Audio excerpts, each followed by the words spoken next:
Kirikou n'est pas un personnage totalement inventé.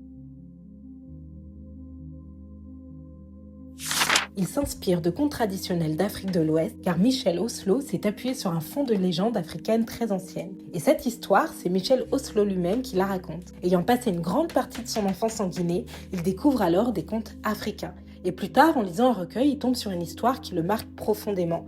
Une histoire qui commence par une phrase étonnante: « Mère, enfante-moi ». Je ne pourrais vous en citer l'auteur car c'est un conte populaire transmis de génération en génération. Cependant, on peut identifier son origine qui vient principalement de l'ère culturelle mandingue.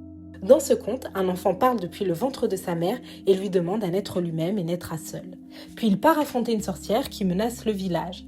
On retrouve alors la figure de l'enfant terrible qui existe dans divers contes d'Afrique de l'Ouest. C'est un enfant minuscule mais courageux, un enfant qui n'a pas peur, un enfant qui pose des questions que les adultes n'osent pas poser. C'est exactement ce que devient Kirikou dans Kirikou et la sorcière. Mais Michel Oslo transforme profondément l'histoire. Dans le conte original, l'enfant lui tue la sorcière alors que dans Kirikou, il cherche à la comprendre. Dans les récits ancestraux, l'enfant terrible est souvent un personnage ambigu, parfois violent, dont la force est surnaturelle et destructrice. Il élimine le mal par la force. Tandis que Kirikou, lui, découvre une Karaba qui souffre. Elle est une femme blessée, marginalisée, victime des hommes, souffrante, et dont la colère et la domination est source de l'épine empoisonnée plantée au centre de son dos, là où elle ne peut pas l'atteindre elle-même. Kirikou devient alors l'enfant qui refuse la peur, qui choisit la compréhension et aide alors Karaba. Et c'est peut-être ça la véritable force de Kirikou. C'est pas sa taille ni sa force physique, mais sa capacité à comprendre là où les adultes avaient déjà jugé. Dans une partie 2, je vais vous raconter un conte qui pourrait expliquer aussi pourquoi Kirikou